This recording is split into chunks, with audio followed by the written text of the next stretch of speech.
સ્વામિનારાયણ ભગવાનની, અક્ષર પુરુષોત્તમ મહારાજની, પ્રમુખ સ્વામી મહારાજની, મહંત સ્વામી મહારાજની. સ્વામિનારાયણ નારાયણ હરિ હરિ. સ્વામિનારાયણ નારાયણ હરિ હરિ. સ્વામિનારાયણ નારાયણ. પ્રેરણાત્મક વક્તા અને BAPS સ્વામિનારાયણ સંસ્થાના વરિષ્ઠ સાધુ છે.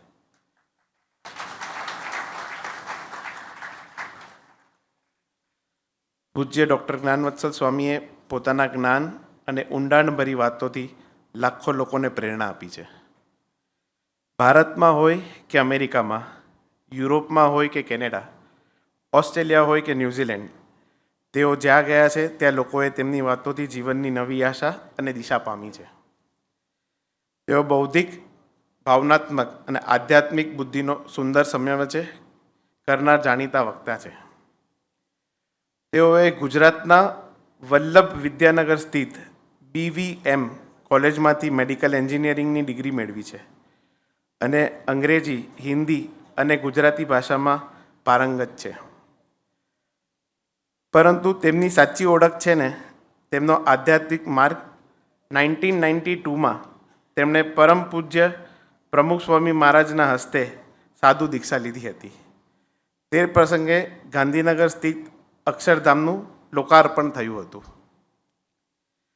તેઓ જે સંસ્થા સાથે જોડાયેલા છે, BAPS સ્વામિનારાયણ સંસ્થા, તે વિશ્વના 60થી વધુ દેશોમાં માનવ સેવા અને આધ્યાત્મિક પ્રવૃત્તિઓમાં નિમગ્ન છે અને યુનાઇટેડ નેશન્સના કન્સલ્ટેટિવ સ્ટેટસ ધરાવે છે.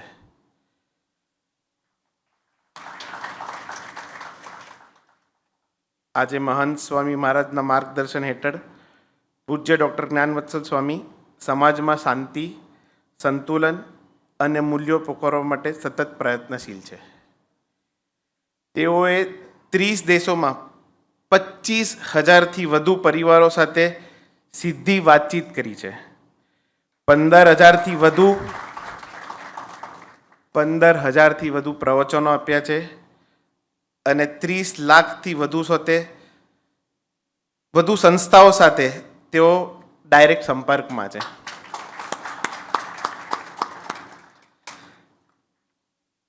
આપણે તો એમને ઘણીવાર યુટ્યુબને એવી રીતના સાંભળે છે. આજે આપણને એક પહેલી વાર લાવો મળ્યો છે કે આપણે એમને લાઈવ સાંભળીએ. તેઓના પ્રવચનો વિષયો ઘણા વિસ્તૃત અને જીવનમાં ઉપયોગી છે, જેમ કે સ્ટ્રેસ મેનેજમેન્ટ, વ્યાવસાયિક નૈતિકતા, વર્ક લાઈફ બેલેન્સ, સફળતા માટે પગલાં, કુટુંબમાં સુખ, caretaker of the home happiness અને એટીટ્યુડ ધ માસ્ટર કી જેવા વિષયો દરેક ઉપયોગી અને પ્રેરણાત્મક હોય છે આપણા માટે. તેઓએ IIM ઇન્દોર, DRTO, MDRT અને અનેક રાષ્ટ્રીય અને આંતરરાષ્ટ્રીય મંચો પર ભાષણ આપ્યા છે. કોર્પોરેટ જગતથી લઈને વિદ્યાર્થીઓ, NGO અને તબીબ ક્ષેત્રમાં મેળવેલી તેમની અસર દેખાય છે. સારાંશ રૂપે કહીએ તો પૂજ્ય ડૉક્ટર જ્ઞાનવત્સલ સ્વામી માત્ર વક્તા નથી, તેઓ જીવન પરિવર્તનકારક છે આપણા માટે. તેમની વાણી માત્ર માહિતી આપતી નથી, તે જીવનમાં વિશ્વાસ જગાવે છે. તેમનું જીવન માત્ર જ્ઞાન બતાવે છે, પરંતુ શ્રદ્ધા, નિષ્ઠા અને સેવા ભાવના જીવંત કરે છે આપણામાં. ચાલો આપણે તેમની વ્યક્તિગત યાત્રા અને મૂલ્યોમાંથી પ્રેરણા લઈએ અને શાંતિ, દિશા અને આંતરિક સિદ્ધિનો પ્રાપ્ત કરીએ. આભાર. નીલેશભાઈ, આપણે પૂજ્ય જ્ઞાનવત્સલ સ્વામીનું પહેલાં સ્વાગત કરી લઈએ.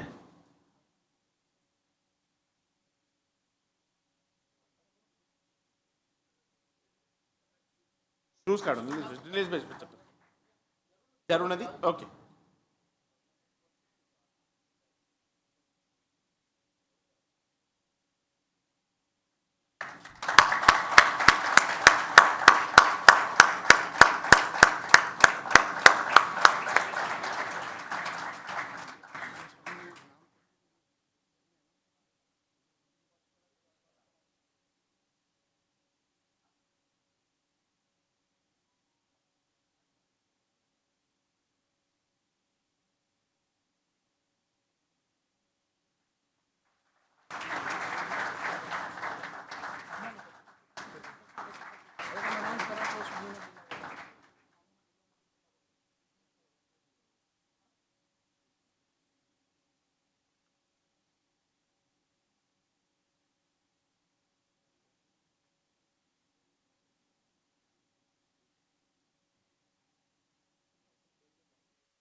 હવે હું સ્વામીજીને રિક્વેસ્ટ કરીશ કે આપણે જેમની વાણીનો લાભ લેવા માટે અહીંયા ઉપસ્થિત થયા છે તે અમને જ્ઞાન આપે. વર્ક લાઈફ બેલેન્સ એ સબ્જેક્ટ ઉપર આજે સ્વામીજી આપણને વ્યાખ્યાન આપશે, તો એમની વાણીનો લાભ લઈએ આપણે. Thank you Swamiji.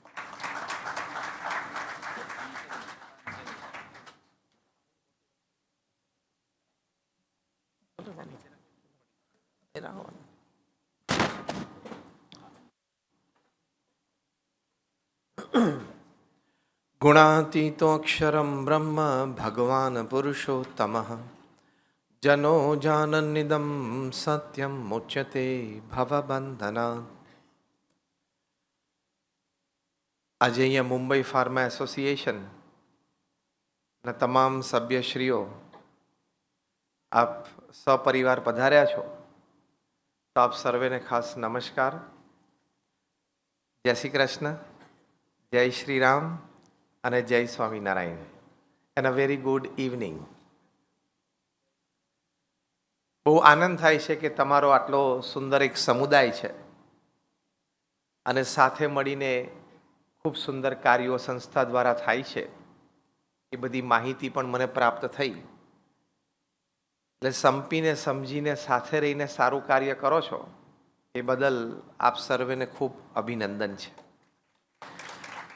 અને વર્ષો સુધી, દાયકાઓ સુધી અને તમારી પેઢીઓમાં પણ આવો એક સંગઠન ભાવ, સાથે રહીને એકબીજાના પૂરક સહાયક થઈને આનંદ કરો એવી પણ તમને શુભેચ્છા છે.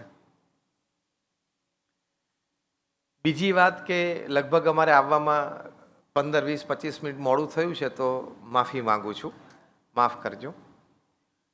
જે હમણાં વિષયની જાહેરાત થઈ, વર્ક લાઈફ બેલેન્સ. આપણે બધા કામ પણ કરીએ છીએ, વ્યક્તિગત જીવન પણ છે, પારિવારિક જીવન પણ છે અને વ્યવસાયિક જીવન પણ છે. એને બેલેન્સ કરવું ખૂબ જરૂરી છે. બહુ મોટો એસ્પેક્ટ છે અત્યારે આ પૃથ્વી ઉપર, how to balance work and life, work and home. બંનેને પ્રાયોરિટી આપવી જ પડે. ઓફિસના લીધે ઘર ચાલે છે તો આપણે બધું માનીએ છીએ, પણ ઘર ઓફિસને ચલાવે છે એ માનવાનું છે. ઓફિસના લીધે ઘર ચાલે છે આપણે માનીએ છીએ કે ત્યાંથી પૈસા કમાઈએ છીએ એટલે ઘર ચાલે છે, પણ ઓફિસ પણ ઘરના લીધે ચાલે છે. કારણ કે ઘરમાં સંપ હોય, સુરતભા હોય, એકતા હોય, શાંતિ હોય, તો એ જે તમને વાઇબ્સ, એ પોઝિટિવિટી એ તમે સવારે ઓફિસમાં કેરી કરો છો ને, એમના સારા આઈડિયાઝ આવે છે. The home runs because of the office and the office runs because of the home. આ બીજો મુદ્દો જે આપણે બરોબર સમજતા નથી, પહેલો મુદ્દો બરોબર સમજીએ છીએ. એટલે વર્ક લાઈફ બેલેન્સ એ જીવનમાં બહુ ખૂબ જરૂરી છે.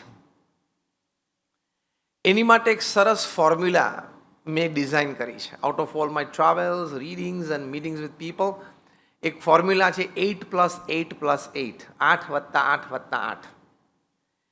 પ્રથમ 8 કલાક તમારે પ્રામાણિક પુરુષાર્થ તમારા કાર્યક્ષેત્રમાં કરવો જોઈએ. બીજા 8 કલાક સારી રીતે ઊંઘ અને આરામ લેવા જોઈએ. કારણ કે તમને બધાને ખબર તો હશે કે આખા મુંબઈના બધા લોકોને બીમારીમાં એકને દવા પહોંચાડવી એ તમારી વ્યક્તિગત જવાબદારીમાં નથી આવતું, એ તો ખબર છે ને. એ પહેલા ક્લિયર કરવું પડે મેટર, કે મુંબઈમાં જેટલા બીમાર પડે બધાને દવા આપવી એ તમારી જવાબદારીમાં છે નહીં. કારણ કે આપણા જેવા, તમારા જેવા ઘણા બધા છે, 5, 50, 100, 200, 500 વધારે હશે કદાચ. એમ સમજીને થોડું રિસ્ટ્રિક્ટ કરવાનું પોતાની જાતને. એટલે 8 કલાકની ઊંઘ, આરામ સારી રીતે લેવો, એટલે શારીરિક, માનસિક અને આંતરિક ત્રણેય તબિયત સારી રહે. આ વર્ક લાઈફ બેલેન્સ. ત્રીજા 8 કલાક અમે શીખવાડીએ છીએ 3F, 3H અને 3S.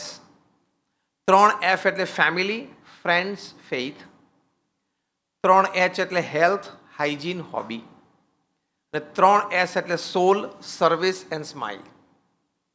આ 9 ડિપાર્ટમેન્ટમાં તમારા ત્રીજા 8 કલાક આખા દિવસના ફ્રેગ્રન્સમાં વીતવા જોઈએ. એફ એટલે ફેમિલી, ફ્રેન્ડ્સ અને ફેઇથ. એચ એટલે હેલ્થ, હાઇજીન અને હોબી. એસ એટલે સોલ, સર્વિસ અને સ્માઇલ. આવી રીતે 24 કલાક 8 તરી 24 કલાક દિવસના છે તમારે વીતે તો it is a well lived balance life. એટલે તમારે આજના પ્રવચનમાં બીજી કોઈ વાત યાદ ના રહે તો આ ત્રીજો 8 અગત્યનો છે એ યાદ રાખીને જવાનું છે. એટલે હું બોલજો કારણ કે હવે મારે ક્લાસ તો એક લેવો પડશે ને પ્રોફેસર તરીકે. 3F, બરોબર? 3F હું બોલાવું એટલું જ. Family, friends, faith. 3H, health, hygiene, hobby. 3S, સોલ, સર્વિસ, સ્માઇલ. નાઉ સ્માઇલ. આ વિચારવાનું તો કમ્પ્લીટ હ્યુમન લાઈફ છે. કોઈ એક તરફ ખેંચી જઈએ તો ઇનકમ્પ્લીટ લાઈફ છે. અને કામ એવું છે ને કે તમે સવારે 5 વાગે ઓફિસ ખોલો ને તોય કામ શરૂ થઈ જાય અને રાત્રે 12 વાગ્યા સુધી બેસો તોય કામ ચાલુ રહે. કામની વાત એવી છે. ખ્યાલ આવ્યો? કંઈ કામ ના હોય તો આપણે દિલ્હીને સૂચનો કરવા માંડીએ એ પણ એક આપણે કામમાં ગણીએ છીએ. જે કંઈ ટીવી ચેનલ ન્યૂઝપેપરમાં વાંચ્યું હોય તો દિલ્હીને પણ આપણે સૂચનો કરવા માંડીએ. એટલે કામ તો સવારે 5 થી રાત્રે 12 રહે. તમારે નક્કી કરવાનું કે કેટલું કરવું છે. કામ તો દરિયા જેટલું છે. મુંબઈની બાજુમાં દરિયો છે. દરિયામાં જેટલા પાણીના ટીપા છે એટલા કામ મુંબઈમાં જમીન ઉપર છે. અને દરિયામાં જેટલા પાણીના ટીપા છે એટલા કરોડ રૂપિયા પણ આ ધરતી ઉપર છે. તમારે નક્કી કરવાનું છે કે તમારે આમાં કેટલું તરવું છે. ડૂબી ન જઈએ એ ધ્યાન રાખવાનું. That is called work-life balance. That is called work-life balance. તમે ઘરે જઈને યુટ્યુબ ઉપર એક બહુ સરસ 30 સેકન્ડની સ્પીચ છે જોજો. એ વર્ષો પહેલા કોકોકોલાના વર્લ્ડ CEO હતા બ્રાયન ડાયસન. એક કોન્વોકેશન ડેમાં ગયેલા એમણે આ સ્પીચ આપી છે. તમને આશ્ચર્ય થશે કે 30 સેકન્ડની સ્પીચ એટલે શું એમ. એની પણ કોન્વોકેશન ડેમાં ટુ મેનેજમેન્ટ ગ્રેજ્યુએટ્સ. 30 સેકન્ડમાં માણસ કેટલું કહી શકે, કેવું કહી શકે? એ 30 સેકન્ડમાં જે બોલ્યા છે વર્ક લાઈફ બેલેન્સનું એ હું તમને વિવરણ કરીને સમજાવીશ. એટલે હું 2-3 મિનિટ લઈશ. બ્રાયન ડાયસને કીધું મેનેજમેન્ટ સ્ટુડન્ટ્સને કે my 40 years of experience in the corporate world I want to share with you. 40 વર્ષનો મારો કોર્પોરેટ વર્લ્ડનો અનુભવ છે. અને કોકોકોલાના વર્લ્ડ CEO એટલે વહીવટ વ્યવહાર કઈ કક્ષાનો કર્યો હશે આપણે સમજી શકીએ છીએ.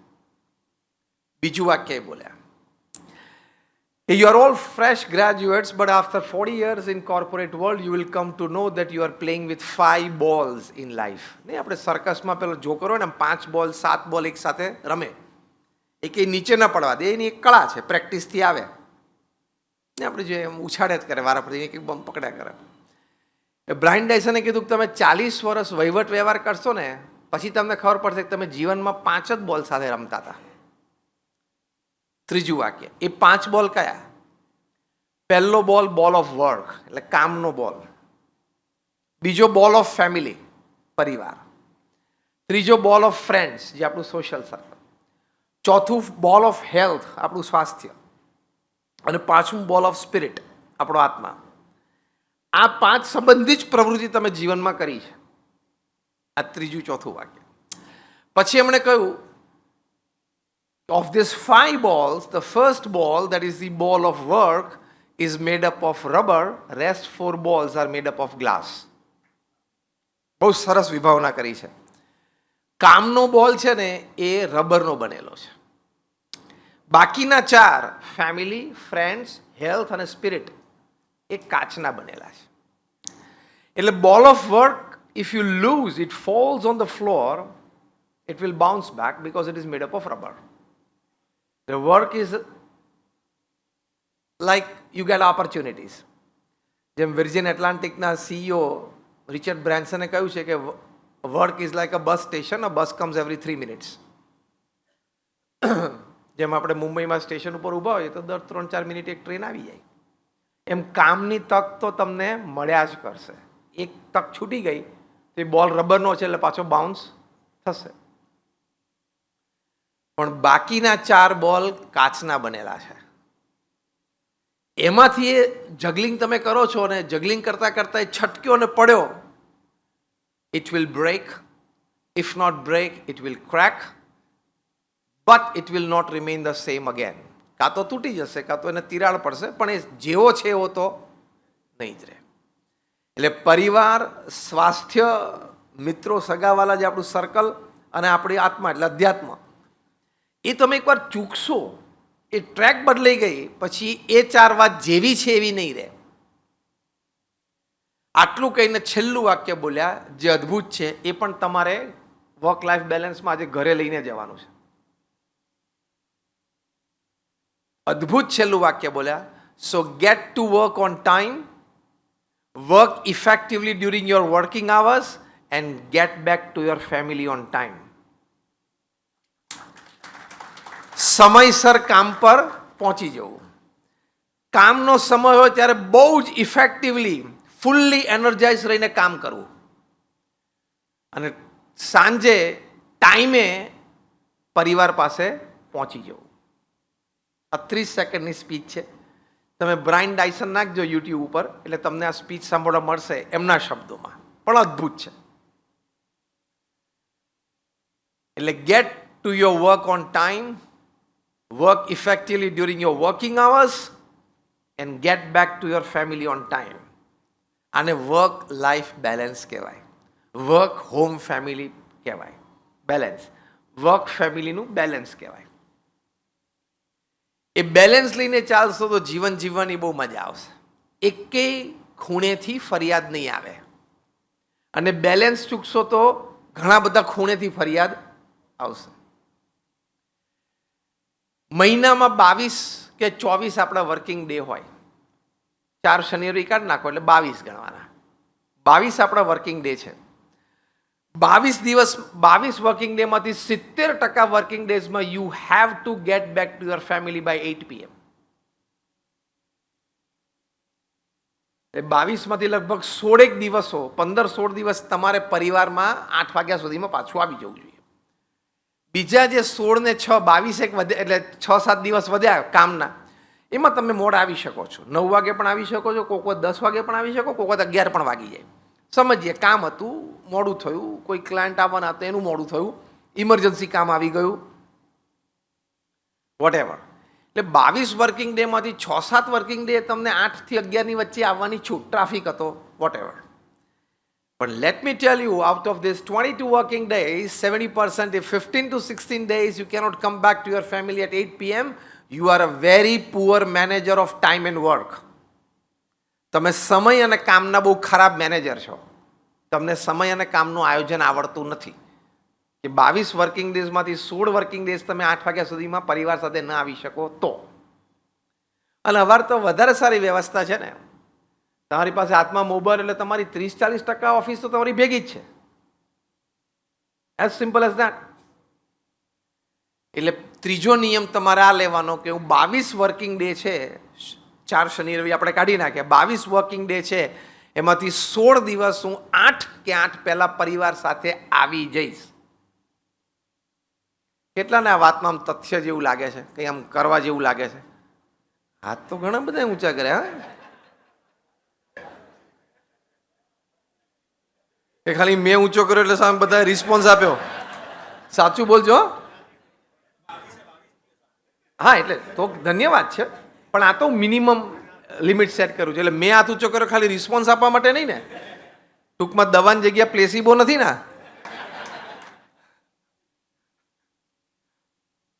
પેલું પાણીનું ઇન્જેક્શન નથી ને, ડિસ્ટિલ વોટર. એટલે એક બહુ જ સારી વાત છે કે જીવનના અંતે તમે એક નવી શોપ શરૂ ન કરી જે તમારે કરવી હતી અને ન થઈ શકી એનો અફસોસ તમને નહીં રહે. જીવનના છેલ્લા વર્ષોમાં તમારે મુંબઈ સિવાય બીજા શહેરમાં પણ તમારે ફાર્મસી ઓપન કરવી હતી પણ ન થઈ શકી કદાચ કોઈ કારણોસર, એનો અફસોસ નહીં રહે. એ બધાનો અફસોસ એ કાર્યકાળમાં હોય છે જે તે સમયે.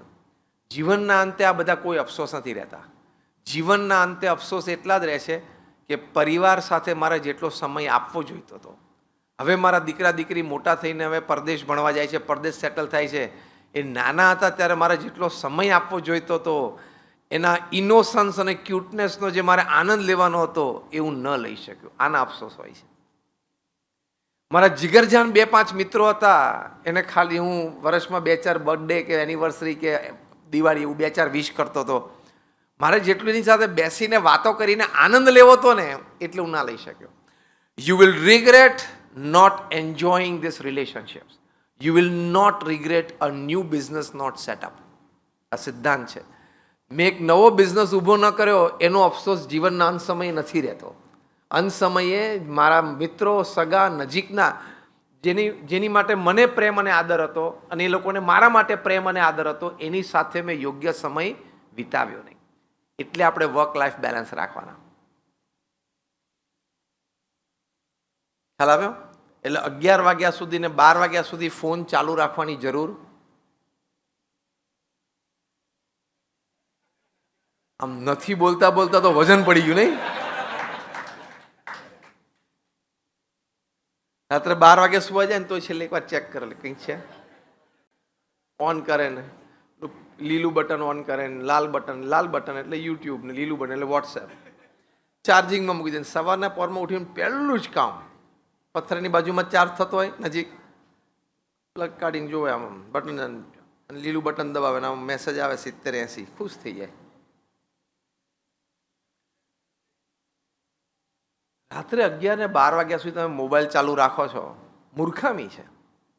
This gadget is made to serve us. The reverse has happened. We have become the slaves of this gadget. આ રમકડું છે ને એ આપણી સેવા માટે બનેલું છે, આપણે એના નોકર નથી. અને 10 વાગે મૂકી દેવાનો બાજુ પર. ચેક તો કરો 2-4 દિવસ કે કોઈ અગત્યના ફોન નરેન્દ્રભાઈના કે મુકેશભાઈના આવે છે કે નહીં, તમારી વાત ચેક કરો. તમે જે આ નામમાં જે સમજ્યા હોય, 10 વાગ્યા પછી કેટલા અગત્યના ફોન છે ઇમરજન્સી, અને કદાચ કોઈ આવ્યું તો એ કામ કાલ સવારે થઈ શકે છે એવું હોય, તાત્કાલિક કરવું પડે એવું ના હોય, એવું કેટલું છે આજે રાત્રે 10 વાગ્યાથી તમે ચેક તો કરો. તમે માની બેઠા છો કે મારે 11:30 ફોન ઉપાડવો પડે, ચાલુ રાખવો પડે, 11:45 કોકનો ફોન આવે તો, એ તું માની બેઠો છું, કોઈનો નથી આવતો. તે તારી જાતને અગત્યતા આપી દીધી છે. 12 વાગ્યા સુધી ફોન ચાલુ રાખવાની કઈ જરૂર નથી. તમને એમ ક્યારે પીએમઓ માંથી કદાચ ફોન આવે અને અગત્યની કઈ વાત હોય ને હું આ માહિતી મારી પાસે હોય ને પીએમઓ ને ખબર પડે ને મને તાત્કાલિક જેપીસી જોઈન્ટ પાર્લામેન્ટરી કમિટીમાં મેમ્બરશિપ માટે બોલાવે અને 12 વાગે પ્રધાનમંત્રી કાર્યાલયમાંથી ફોન આવે હું ના ઉપાડી શકું તો દેશના નાગરિક તરીકે મારી દેશની અસેવા થઈ જાય એવું માને છે તું? તારા જેવા એની પાસે 140 કરોડ છે, ખબર? જેમને બોલાવવાના હોય છે એને બોલાવી લે છે પીએમઓ માંથી, પીએમઓ દ્વારા, ઈડી દ્વારા, સીબીઆઈ દ્વારા, જેને બોલાવવાના હોય બધાને બોલાવી લે ટાઈમે ટાઈમે. તું સુઈ જા 10-11 વાગે, તારે કાલ સવારે 8 વાગે દુકાન ખોલવાની. Work life balance. રાત્રે 8 વાગ્યા પછી કે 8:30 વાગ્યા તમે ઘરે આવો, શાવર લો, 8:30 તૈયાર થઈ જાઓ ફેમિલી સાથે. રાત્રે તમારો 8 થી 10, 10:30 તો સમય ફેમિલી માટે જ છે. તમે કેટલા માનો છો કે રાત્રે 8 થી 10 નો મારો સમય, એ સમય ઉપર મારા પરિવારનો હક છે? Rays your hands. આમ ઊંચા હાથ રાખો ને, બરોબર આમ જોવું, સ્કેન કરવું, આમ તો સ્કેન કરવું પડે ને આમ બરોબર. બધા તમે માનો છો કે મારા જીવનમાં રોજ રાત્રે 8 થી 10 નો સમય, પછી એમાં સાથે ભોજન લેવું આવી ગયું, સાથે બેઠા વાતો ચીતો, કદાચ કોઈ એક સારો ટીવી પ્રોગ્રામ તમે ફેમિલી સાથે જોયો. ટૂંકમાં રાત્રે 8 થી 10, 10:30 સુધીનો સમય એ મારો સમય નથી, મારા પરિવારનો હક છે, મારા બાળકોનો હક છે, કદાચ કોઈ હોય તો મારા પૌત્ર નાના હોય તો એનો હક છે. When you start believing that every day from 8 p.m. to 10 or 10:30 p.m. My time is not my time, it is family's right on my time. You have enjoyed life. તમે જીવનમાં ખૂબ આનંદ લઈ શકશો. અને હું પ્રોફેશનલ્સને વાત કરું ત્યારે એક વાત કરું છું, the amount of money that you have in your bank account when you die is the extra work you did, you shouldn't have done. And if at all you did, you should have used it for a good cause. તમે મરો ત્યારે તમારા bank એકાઉન્ટમાં જેટલા પૈસા હોય ને એટલું એક્સ્ટ્રા કામ તમે કર્યું જે કરવાની જરૂર નહોતી, પણ કદાચ ફાઇનાન્શિયલ સિક્યુરિટી માટે તમે કર્યું, તો તમે જાવ એ પહેલાં એનો કંઈક સદુપયોગ કરી નાખવાનો હતો. આ બધા વિચારો સાથે તમે વર્ક લાઈફ બેલેન્સ જીવી શકો. હું જે સંસ્થામાંથી આવું છું, BAPS સ્વામિનારાયણ સંસ્થા, પ્રમુખ સ્વામી મહારાજ, જેનું નામ તમે કદાચ બધાએ સાંભળ્યું હશે, એમણે આ સંસ્થા વિશ્વવ્યાપી બનાવી. અમે BAPS સ્વામિનારાયણ સંસ્થા, we are one of the largest NGOs of the world.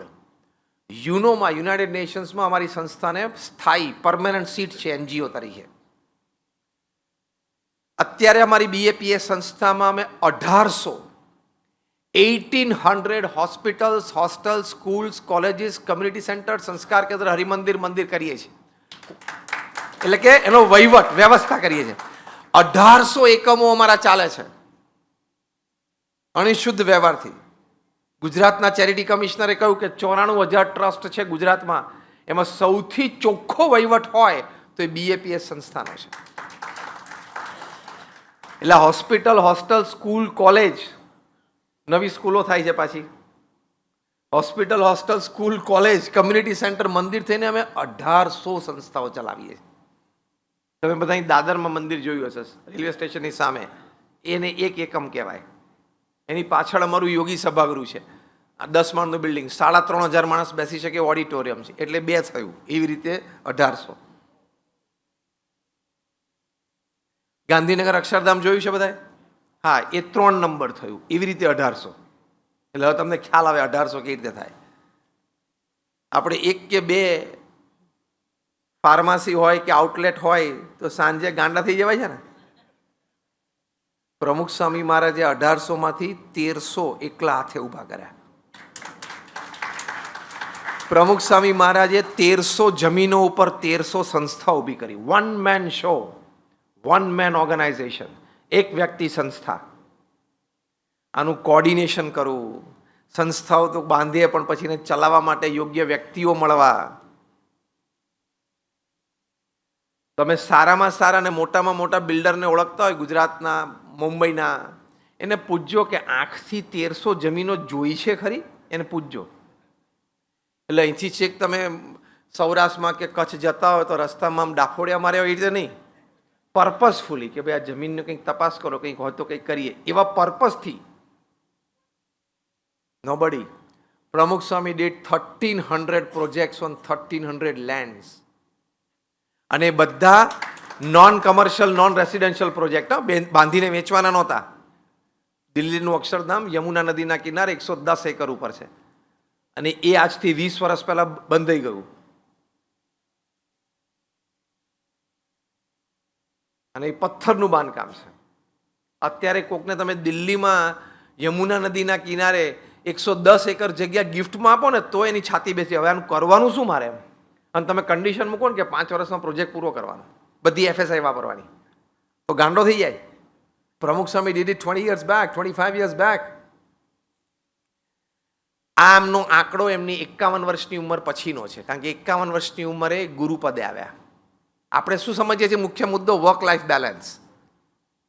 એમાં પ્રમુખ સ્વામી મહારાજે કેવું એ વર્ક લાઈફ બેલેન્સ કર્યું એ મારે તમને કહેવું છે, અને એની પરથી આપણે બોધ લેવો છે, આપણે કરી શકીએ છીએ.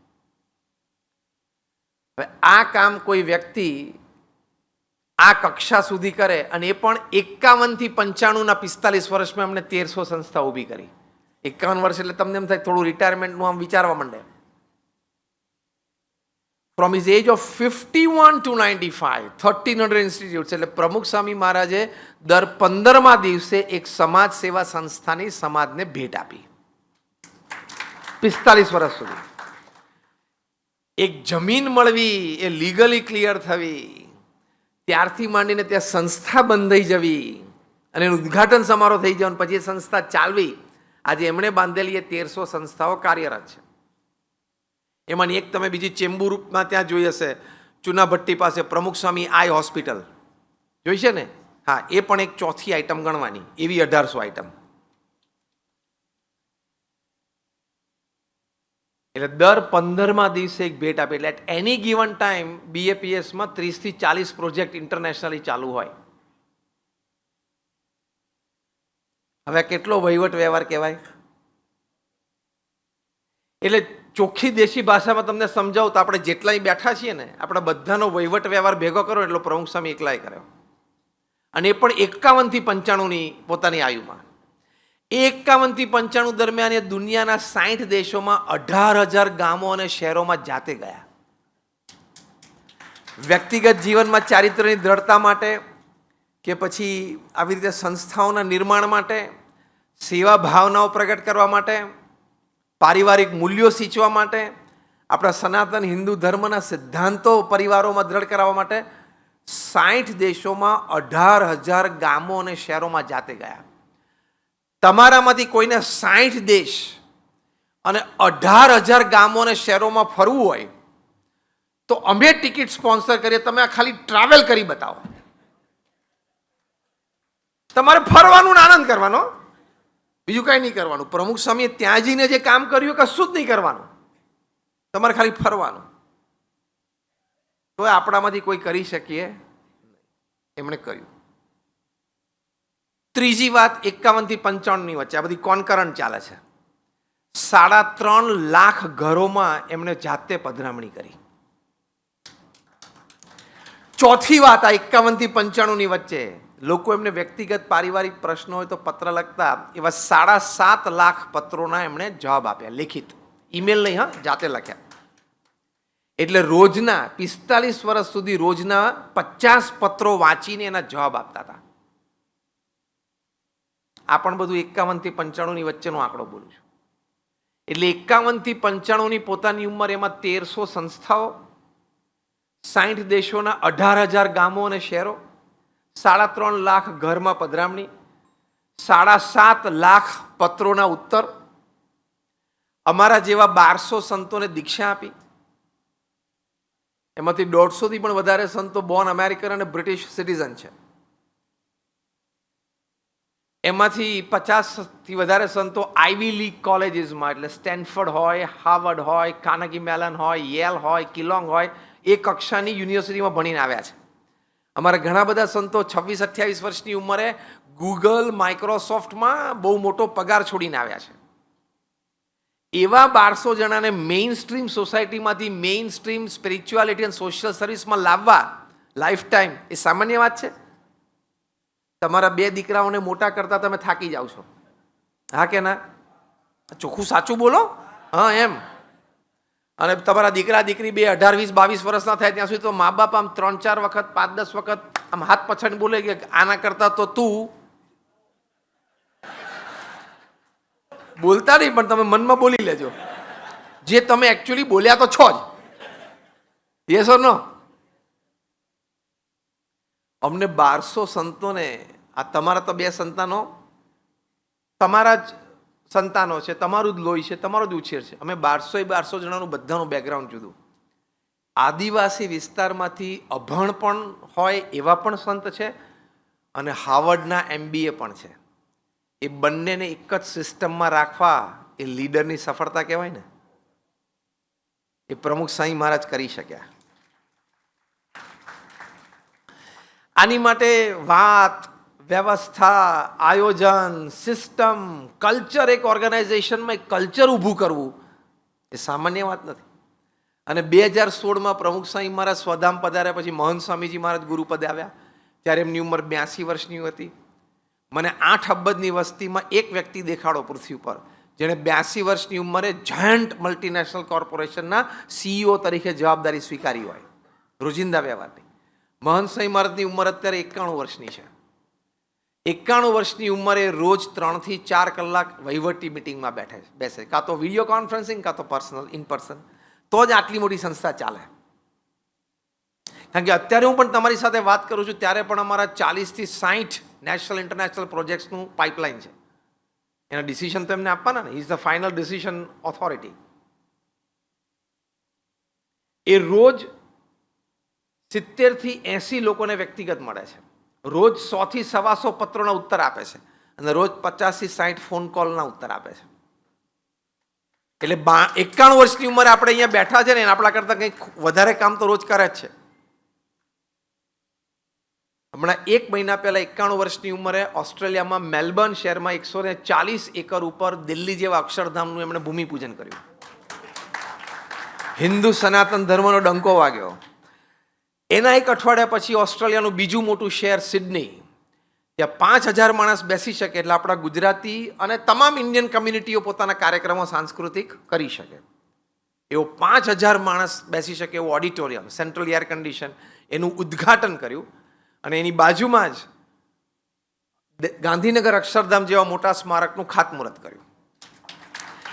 એના 1.5 મહિના પહેલા સાઉથ આફ્રિકામાં, હું એમના છેલ્લા 2 મહિનાની જ પ્રવૃત્તિ તમને વર્ણવું છું. 91 વર્ષની ઉંમરે સાઉથ આફ્રિકામાં જોહાનસબર્ગમાં 70 એકર ઉપર લાર્જેસ્ટ હિન્દુ મંદિર ઇન ધી સધર્ન હેમિસ્ફિયર, ઇક્વેટરથી નીચે સૌથી મોટું હિન્દુ મંદિર, એ 70 એકર ઉપર એમને પ્રાણ પ્રતિષ્ઠા કરી. અને ત્યાં પણ 5000 માણસ બેસી શકે એટલે આપણી તમામ ઇન્ડિયન કમ્યુનિટી માટે ઓપન છે એવું ઓડિટોરિયમનું પણ ઓપનિંગ કર્યું. અને ઓડિટોરિયમ એટલે આવા ઇન્ટિરિયર સાથેનું 5000 માણસ બેસી શકે ઓડિટોરિયમ. હા, કેટલું બધું કામ કર્યું. હવે વર્ક લાઈફ બેલેન્સ એમના જીવનમાં જુઓ. પ્રમુખ સ્વામી મહારાજ 45 વર્ષ સુધી ડૉક્ટરની સલાહ પ્રમાણે મોર્નિંગ વોકની એમને સલાહ હતી. 6:40 મોર્નિંગ વોકમાં આવતા. ઇન્ડિયામાં હોય, અમેરિકામાં હોય, ફિજીમાં હોય કે ઓસ્ટ્રેલિયામાં હોય. 6:39 પણ નહીં અને 6:41 પણ નહીં. એટલે કાલે સવારે તમારા ઘરની બાજુમાં ગાર્ડનમાં તમારે વોક કરવા જવાનો નિયમ હોય, તમે જે અઠવાડિયે 3 જ વખત જઈ શકો છો, એની માટે આ વર્ક લાઈફ બેલેન્સનું દ્રષ્ટાંત છે. પ્રમુખ સ્વામી મહારાજ આ ઉંમરે, જ્યારે એમની ઉંમર 55, 60, 65, 70, 80, 85, 90, ત્યાર સુધી એ સવારે 6:40 અડધો કલાકના મોર્નિંગ વોકમાં આવ્યા. એ આંખથી અમે નજરે જોયું છે. We are first hand witness to it. મારે કહેવું છે એટલું, થઈ શકે છે નિર્ણય લેવાનો. વર્ક લાઈફ બેલેન્સનો નિર્ણય, કામ પણ જોરદાર કરવું છે, જો આ લોકોએ કેવું કર્યું, અને જીવનના વ્યક્તિગત પારિવારિક જીવન પણ જીવવું છે.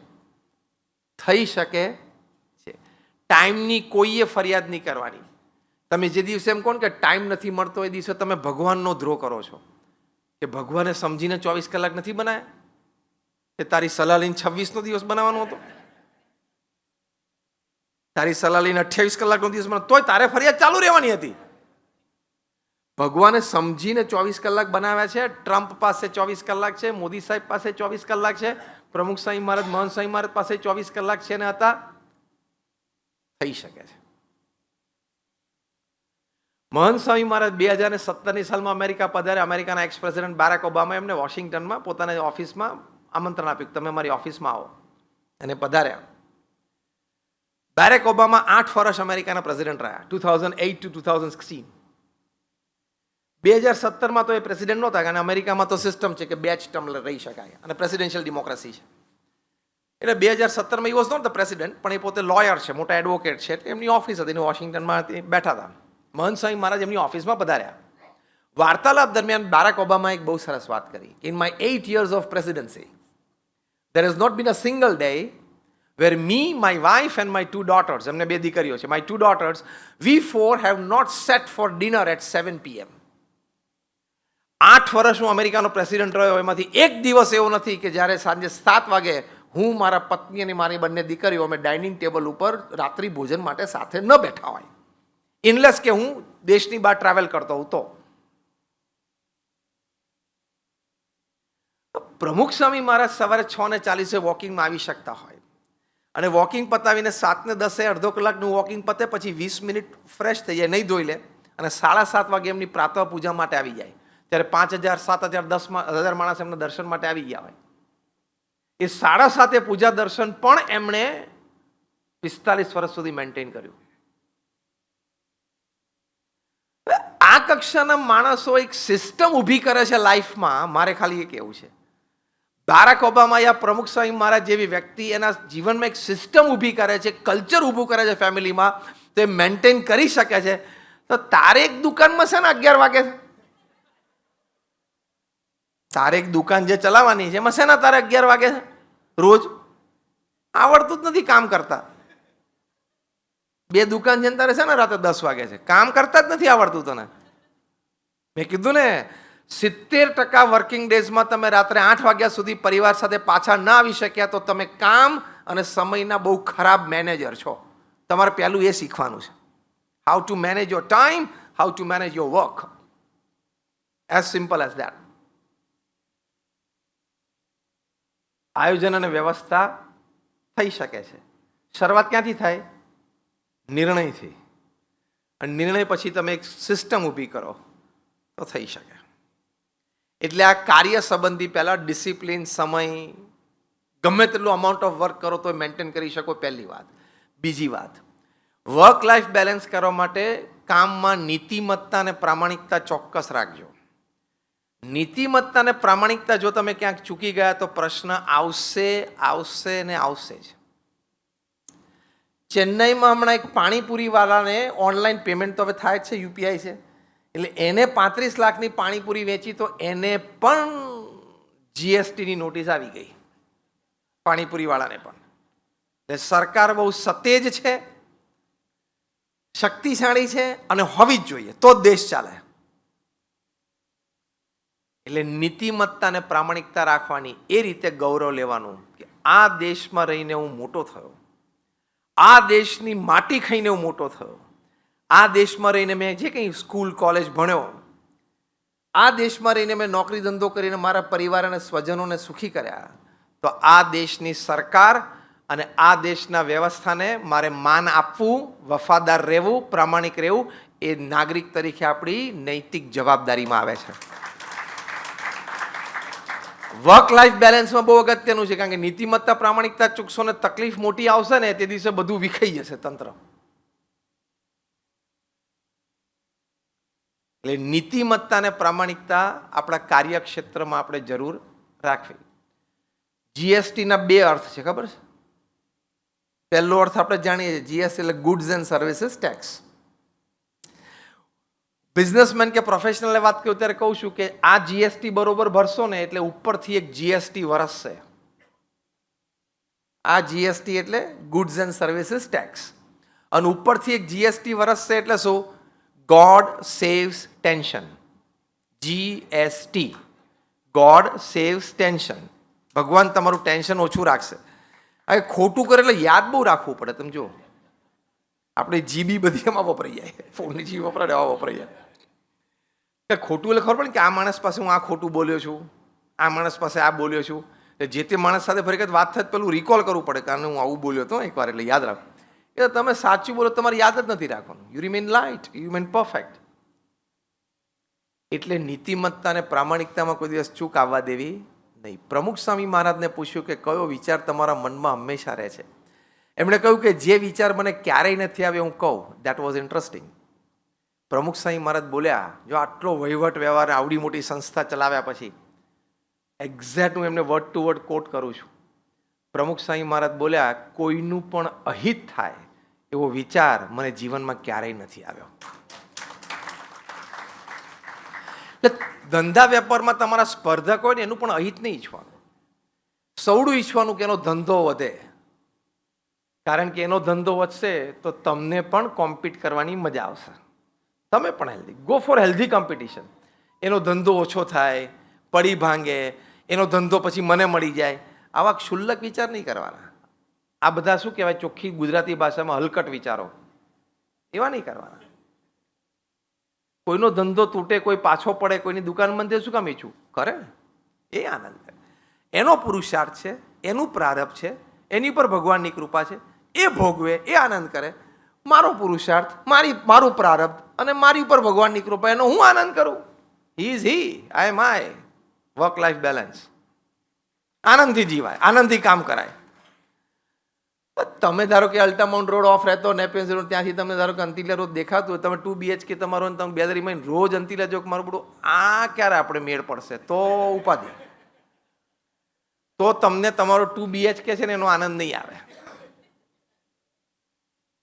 એ એમના પુરુષાર્થ, એમનું નસીબ અને એની ઉપર ભગવાનની કૃપાનો આનંદ એ લે છે. મારા પુરુષાર્થ, મારું નસીબ, મારું પ્રારબ્ધ, મારી ઉપર ભગવાનની કૃપાથી એનો આનંદ હું લઉં છું. It's okay, it's fine, as simple as that.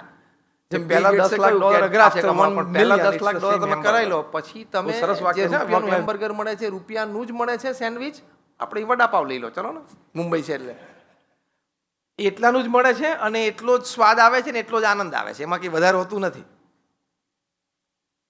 એટલે નીતિમત્તા અને પ્રામાણિકતા રાખવી. હવે લાઈફ તરફ, કે આપણું જે પારિવારિક જીવન છે ત્યાં વફાદારી, કમિટમેન્ટ.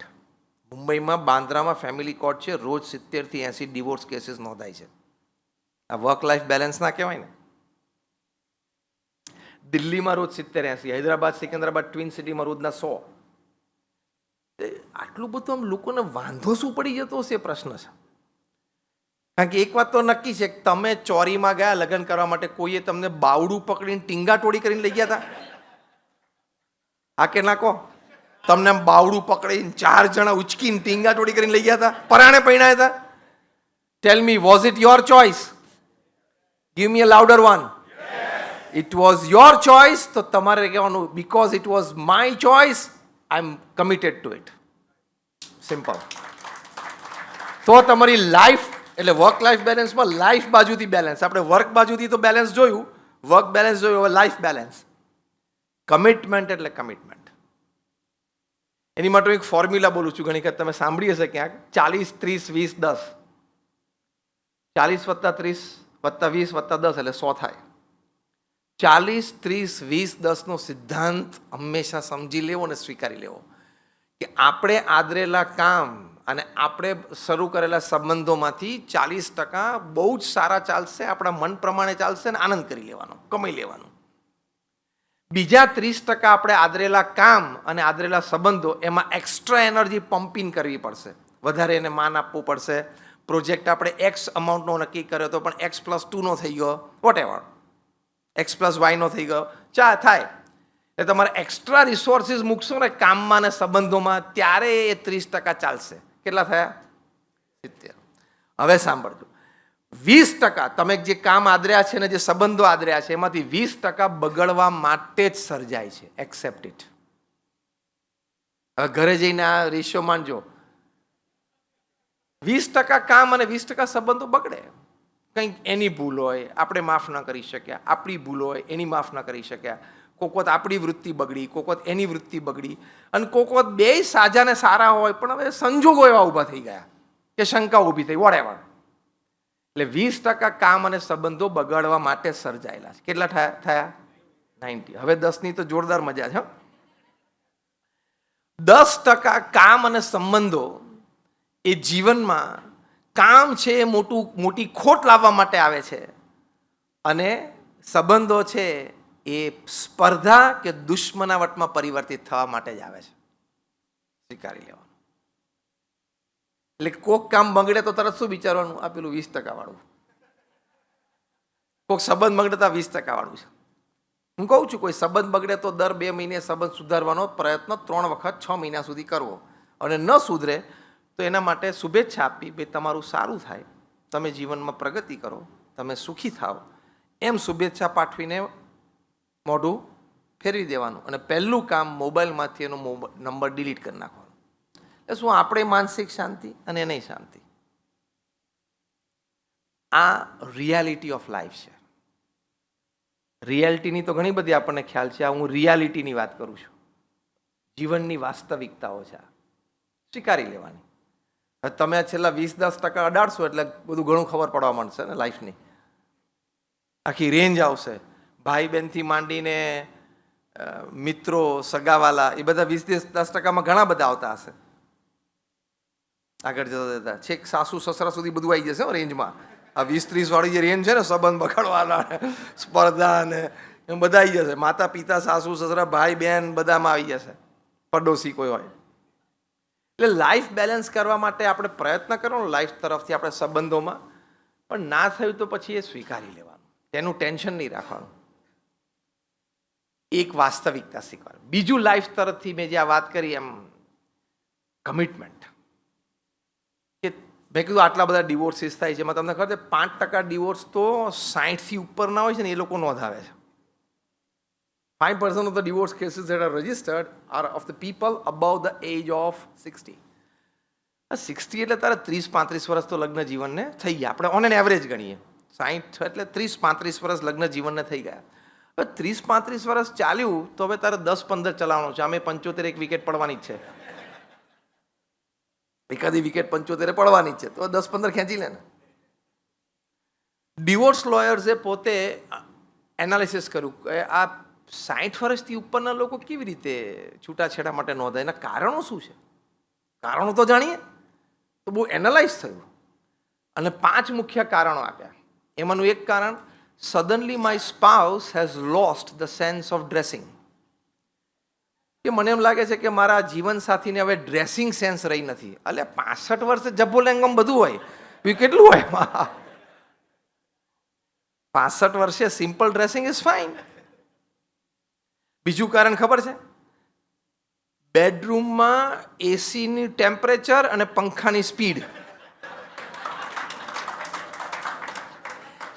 આ મુદ્દામાં તાલીઓ બધાએ 60 વાળા જ પાડ્યો. જસ્ટ જોકિંગ, હા, ટેક ઇટ લાઇટલી.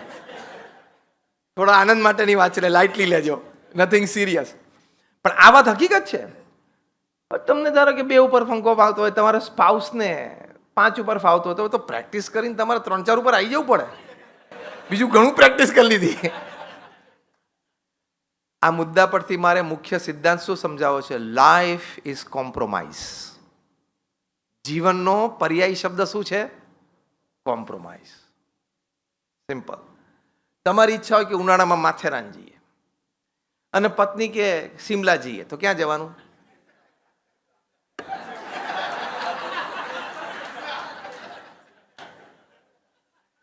ક્યાં જવાનું એ નિર્ણય તમારે લેવાનો છે, પણ બંને એકવાર તો બોલવું પડે કે સારું તમે આ વખતે માથેરાન કહો છો તો આપણે શિમલા પછી જશું, અને એકવાર આને પણ બોલવું પડે ચલો હું મારું માથેરાન મૂકી દઉં, આપણે શિમલા જઈએ. એકવાર તો બંને જણાએ બોલવું પડે તો સમજવાનું કે લાઈફ ઇઝ અ કોમ્પ્રોમાઇઝ. એ સિદ્ધાંત તમે સમજ્યા છો. પછી જ્યાં જાઓ ત્યાં ત્રીજી જગ્યા સિલેક્ટ કરો તો વાંધો નથી. તમે વખતે કહો ના ના મેં નક્કી કર્યું છે ને હું માથેરાન, કંઈ તમે બ્રેડ વિનર છો, ઘરમાં તમારી કમાઈથી ઘર ચાલે, તમે આગ્રહ રાખો કે ના ના માથેરાન જ જવું છે, તમે માથેરાન જાઓ કરા, ત્યાં આનંદે કરો, ફોટાય પાડો, પણ માણસનું મન તૂટી જાય. હવે માથેરાન અને શિમલા બે આપણે જન્મ્યા પહેલાના છે, હા કે ના? આપણે મરી જશું પછી એ રહેવાના છે. તો આ વર્ષે શિમલા જાય 2 વર્ષ પછી માથેરાન છે, તારે ક્યાં ફેર પડે છે? તું જન્મ્યો પહેલા ને 2 સ્થાન છે કે ને હિલ સ્ટેશન, અને તું મરી જાય પછી એ રહેવાના છે ને, તું મૂકને માથાકૂટ. તમે ઘરે જાઓ ને તમારા પત્ની તમને દેખાડે, સરપ્રાઈઝ આપે કે જો આપણે કર્ટન્સ બદલી નાખ્યા. દીપકભાઈ, આપણે કર્ટન્સ બદલી નાખ્યા, નવા કર્ટન્સ લગાડ્યા, અને તમને કેમ કેવા લાગે? તમારે શું કહેવાનું? શું કહેવાનું? બસ તમે જ્યાં જવાબ આપ્યો ને એની પરથી આ પ્રવચન મારું પૂરું થઈ જાય. તમારે કર્ટન્સોને એટલું જ કહેવાનું, એક્સિલન્ટ, ગુડ. અને વધારે આનંદ લેવો હોય ને કરાવવો હોય તો ઓ વોટ અ ચોઇસ. શું ચોઇસ છે? World class choice. ભૂલથી પણ એમ નહીં બોલવાનું સહેજ ટોન ડાર્ક હોત ને મરી જઈશ. આ આનંદ માટેની વાત છે, પણ આમાં સિદ્ધાંત શું છે? એક્સેપ્ટન્સ. સિદ્ધાંત શું છે લાઈફમાં? સ્વીકાર. સારું ભાઈ, એમને ગમ્યો, એમને લગાડ્યો છે. એક્સેપ્ટન્સ. તારે સવારેથી ઉઠીને સાંજ સુધી પડદા સામે જોઈને જિંદગી કાઢવાની છે, અને બગડે એટલે કે મેલા થાય 2-4-6 મહિને, તારે ઉતારીને ધોવાના છે. તારે 9 વાગે ઓફિસ જતું રહેવું છે, મૂકને માથાકૂટ. તારે ખોલવો હોય તારે રિમોટ બાજુ પડ્યું હોય ખોલ નાખવાનું, પછી દબાઈને બંધ કરી દેવાનું. તારે નથી પડદા ઉતારવાના, ચડાવવાના, ધોવાના, એની સામે બેસીને જિંદગી કાઢવાની, તો મૂકને માથાકૂટ. ટીકા શું કામ કરે? સેજ ટોન લાઇટ હતો. શું સેજ ટોન લાઇટ હતો? તારું આ લાઇટ આ હરખું રાખ. This is balance from your life side. Accept it. એ તમારા સ્પાઉસ છે તો એની પણ ચોઇસીસ છે. Now I am talking seriously. એમની પણ ચોઇસ છે, એમની પણ સ્વતંત્રતા છે. Enjoy life. As simple as that. જેમ ઇન્વેસ્ટમેન્ટ ક્યાં કરવું એ તમે નક્કી કરો છો, તો ઘરના પડદા એ નક્કી કરે. સિમ્પલ. હા કે ના? એટલે હવે આ બાબતે તમારે બોલવાનું, અને આવી લગભગ 15-20 આઈટમો છે ટોટલ. હા, એટલે બધાને બુદ્ધિ શક્તિ આવડત ભગવાને આપી છે એટલે કરી શકે. એટલે વર્ક લાઈફ બેલેન્સ. બીજી એક વાત, બહુ જ એક સરસ પુસ્તક મેં વાંચ્યું, કાર્લ ઝિમરમેને લખ્યું છે, ફેમિલી એન્ડ સિવિલાઇઝેશન, પરિવાર અને સંસ્કૃતિ. 21 સંસ્કૃતિઓમાંથી 19 સંસ્કૃતિઓ નષ્ટ થઈ ગઈ. એની પાછળને એમને 2000 વર્ષના કારણો બહુ સરસ એનાલાઇઝ કરે. બહુ ફાઇન પુસ્તક છે. હી વોઝ અ સોશિયોલોજિસ્ટ અને હિસ્ટોરિયન, અને એમને આ પુસ્તક લખ્યું છે. અને એમાં જે તે સંસ્કૃતિઓ જ્ઞાતિ જાતિ નાશ પામી અથવા તો ઓટ આવી એ લોકોને, સામે એ સંસ્કૃતિનો જે પરિવારો હતા, એ પરિવારોમાં નીતિ નિયમ, સિદ્ધાંત, સંસ્કૃતિ, પરંપરા, એમાં ક્યાં તફાવત આવ્યો. પહેલો મુદ્દો લખ્યો છે, જે પરિવાર અને સંસ્કૃતિ નષ્ટપ્રાય થઈ અથવા તો એને ઓટ આવી જીવનમાં, એનું પહેલું કારણ લગ્ન જીવનની પવિત્રતા, લગ્ન જીવનની પ્રથા, એના પ્રત્યે અણગમો શરૂ થયો, જેને આજની ભાષામાં તમે લિવ ઇન રિલેશનશિપ કહો છો. દુનિયામાં સૌથી ભંગારમાં ભંગાર વસ્તુ હોય ને એ લિવ ઇન રિલેશનશિપ છે. પૃથ્વી પર સૌથી જે નકામી વસ્તુ છે ને એ લિવ ઇન રિલેશનશિપ છે. I have freedom, I am an adult, I can do anything, I am 25, I am independent. તું 25 ઇન્ડિપેન્ડન્ટ હોય ને તો તારી સોશિયલ એકાઉન્ટેબિલિટી છે, ફેમિલી એકાઉન્ટેબિલિટી છે, એલ્ડર્સ પ્રત્યે તારા પેરેન્ટ્સ છે જેને તારે જન્મ આપ્યો એના પ્રત્યે તારે એકાઉન્ટેબિલિટી છે. તમે એમ કહી શકો કે હું એડલ્ટ છું, હું ઓફિસમાં એક્ઝિક્યુટિવ છું, હું તો બોર્ડ મિટિંગમાં બોર્ડરૂમમાં બર્મ્યુડન ચડ્ડી પહેરીને જતો હોય, ચાલે? ચાલે? દરેક જગ્યાએ ઓફિસ કે ઘર કે સમાજ, ત્યાં એક સિસ્ટમ હોય, એક કલ્ચર હોય. એમ તમને સ્વતંત્ર વિચાર આવવા માંડે ને તમને એમ થાય કે આમાં શું વાંધો છે, તમારે સમાજ, પરિવાર, સંસ્કૃતિ, ટ્રેડિશન, કલ્ચર ને બધું જોવું પડે. મેં એક જણાને આવી રીતે મને પ્રશ્ન પૂછ્યો તો એક સેશનમાં, મેં ચેલેન્જ કરી, તારામાં તું એમ કહે છે ને હું સ્વતંત્ર છું, ફ્રીડમ, આપણે તો ભાઈ ફ્રીડમની પાછળ બધું લાગે, ફ્રીડમ ઓફ સ્પીચ અને ફ્રીડમ ઓફ એક્શન, પણ એની એક લિમિટ હોય ને. તમે જવાબદાર વ્યક્તિ તો છો ને સમાજના. તું ફ્રીડમમાં માને છે, તારી તાકાત હોય ને તો તું ઓફિસમાં ચડ્ડી પહેરીને જા અને આખો દિવસ કાઢી બતાવ તારા ટેબલ ઉપર. કરી શકે કોઈ? તું કંપનીનો સીઈઓ હોય તો ખાલી એક દિવસ સ્લીપર પહેરીને તો ઓફિસમાં જઈ બતાવ, અને સીઈઓની ખુરશી ઉપર 8 કલાક બેસી બતાવ સ્લીપર પહેરીને. સિસ્ટમ તો હોય કે નહીં? જે ડ્રેસિંગ કોડ ને ડ્રેસિંગ એટિકેટ તો હોય કે ના હોય?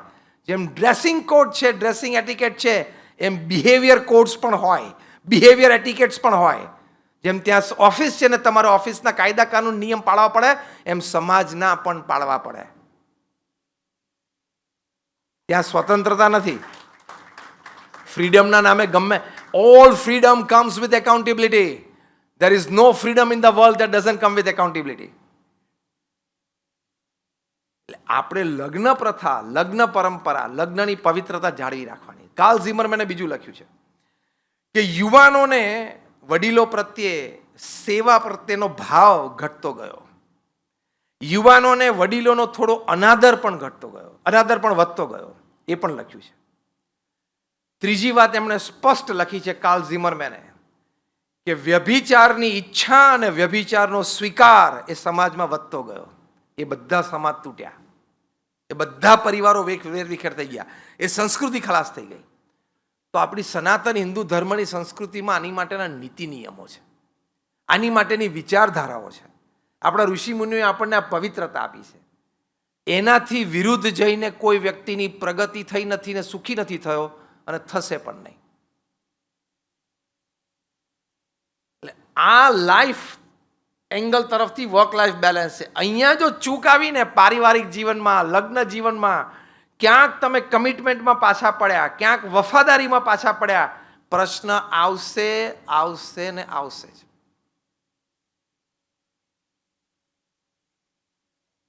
અમેરિકામાં 300 ડિવોર્સ લોયર્સની મિટિંગ થઈ, એમાં કન્ક્લુઝન પેપરમાં લોકોએ લખ્યું કે one of the principal reasons young કપલ્સમાં ડિવોર્સ થાય છે એનું એક કારણ શું છે? Over exposure to social networking sites.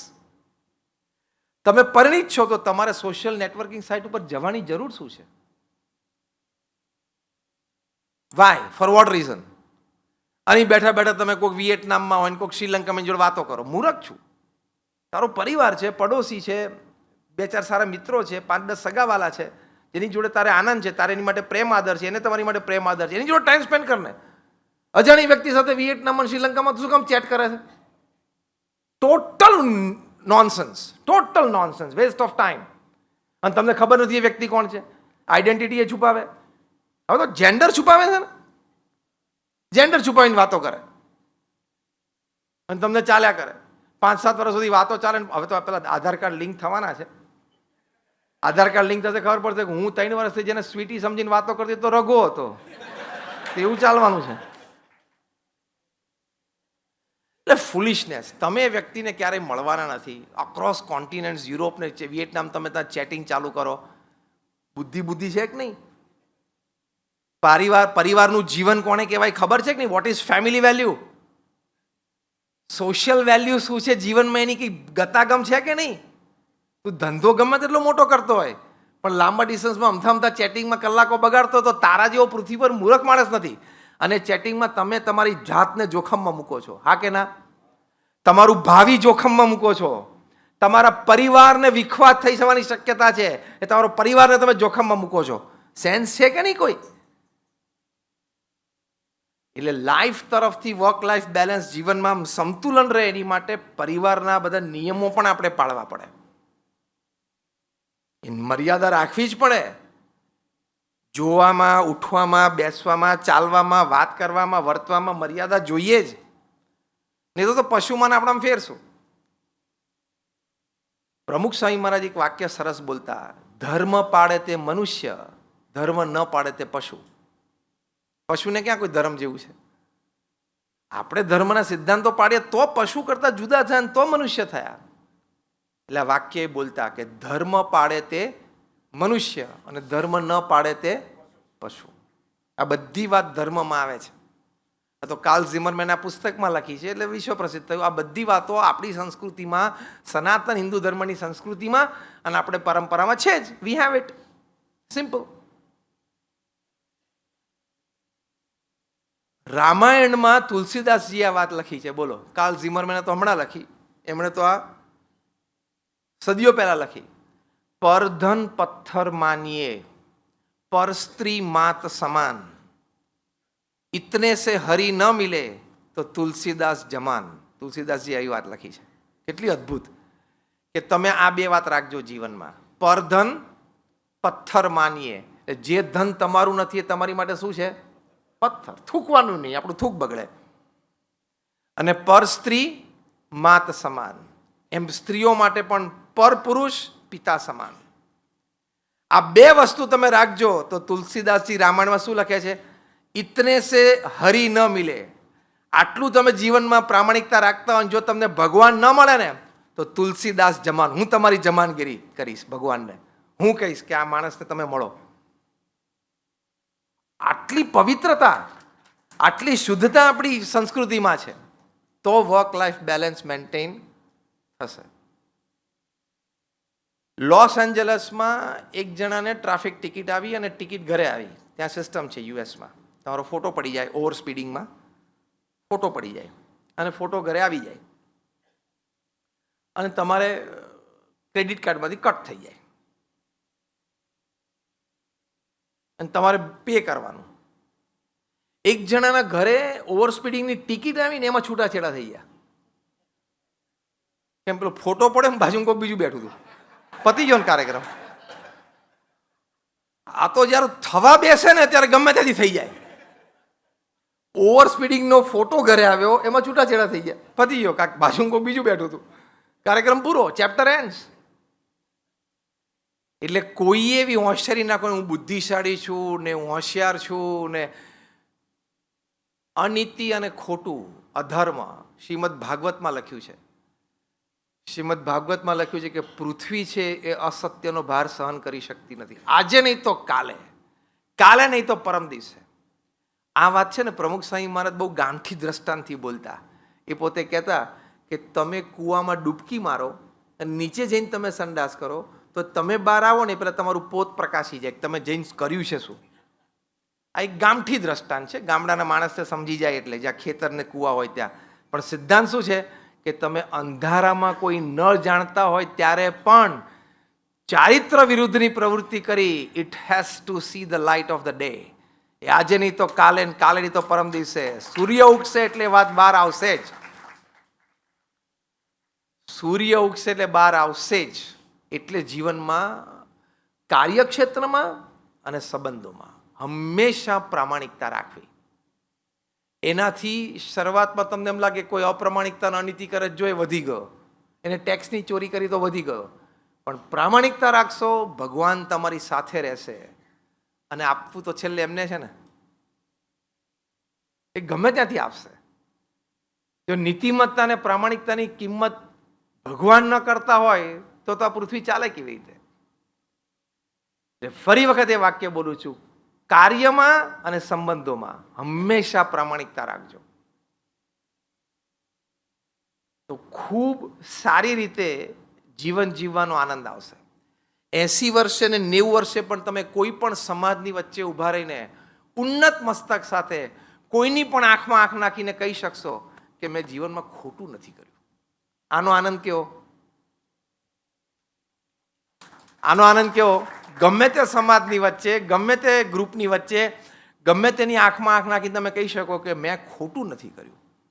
અંગ્રેજીમાં કહેવત છે, no pillow is as soft as a clear conscience. તમે રાત્રે બેડરૂમમાં સુવા જાઓ તો પોચામાં પોચું ને સારામાં સારું ઓશીકું કયું? અ ક્લિયર કોન્સાઇન્સ, કે મેં આજે કોઈનું ખોટું નથી કર્યું. એ જે વિચાર છે ને, એ પોચામાં પોચું સારામાં સારું ઓશીકું, એટલે એ રૂઢિપ્રયોગ છે. પણ કહેવાનો મતલબ શું? બહુ સરસ ઊંઘ આવે. એટલે આ થોડા એના સિદ્ધાંતો છે. આપણે 1 કલાક વાત કરવાની હતી, એક્ઝેક્ટ 1 કલાક ને 5 મિનિટ પૂરી થઈ. આવી થોડીક ઉપદેશની વાતો છે. આ વાત તમે લોકોએ પહેલી વાર નથી સાંભળી અને તમે લોકો આચરણમાં નથી એવું નથી. આજે જ્યારે આપણે થોડી વધારે રિફાઇન કરી, કારણ કે આ તો વારે વારે સાંભળીએ ને ત્યારે બધું વધારે સ્પષ્ટ થાય. એટલે 1 મોર ક્લાસરૂમ. એટલે તમારા બધાના જીવનમાં અમે ભગવાન સ્વામિનારાયણને પ્રાર્થના કરીએ છીએ, અમારા ગુરુહરિ મહંત સ્વામી મહારાજને પ્રાર્થના કરીએ છીએ કે હંમેશા કાર્ય અને સંબંધોમાં બેયમાં નીતિમત્તા, પ્રામાણિકતા, કમિટમેન્ટ, પવિત્રતા રહે અને એ દ્વારા વર્ક લાઈફ બેલેન્સ મેન્ટેન રહે અને 90-95 વર્ષની ઉંમરે પણ જીવનમાં આનંદ ભોગવી શકીએ કે હું મારું જીવન નીતિમત્તાથી જીવ્યો છું. આભાર. જય સ્વામિનારાયણ.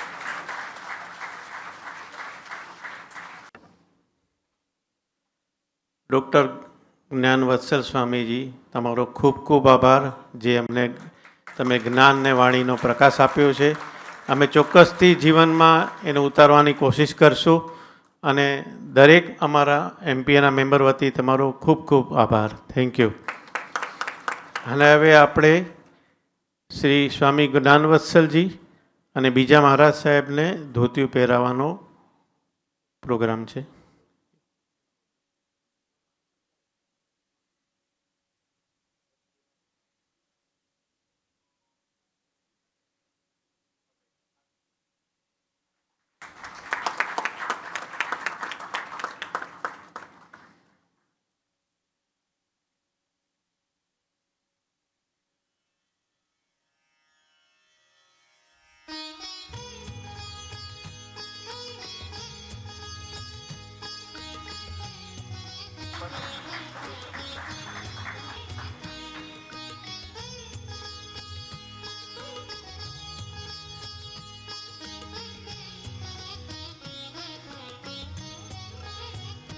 स्वामी नारायण नारायण हरि हरि.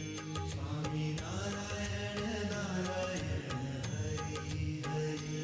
स्वामी नारायण नारायण हरि हरि. स्वामी नारायण नारायण हरि हरि. तारी लीला सौથી न्यारी न्यारी हरि हरि. तारी लीला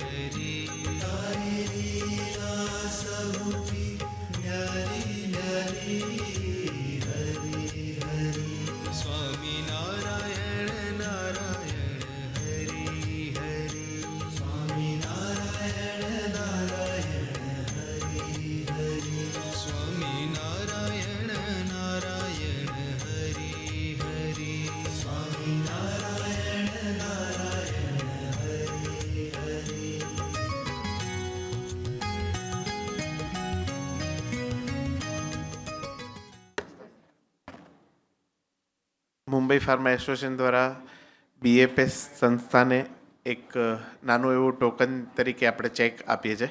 હું નિલેશભાઈને કહીશ કે ચેક સ્વામીજીના હાથમાં આપે.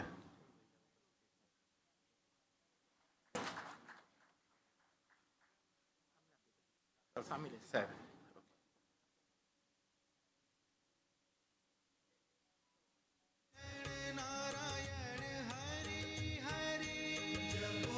સાહેબ આપણું એક રિક્વેસ્ટ કરશું કે તમને જ્યારે બી બોમ્બે હોય અને અમને સેકન્ડ ટાઈમ આવો એક સેશનનો મોકો મળે પાંચ ના ના 5 વર્ષ બહુ લાંબો ટાઈમ થઈ જાય. રેગ્યુલર જોઈશે ડોઝ આવો તો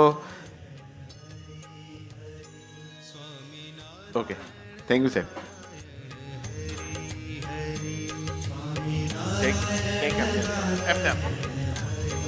લખવાનું બાકી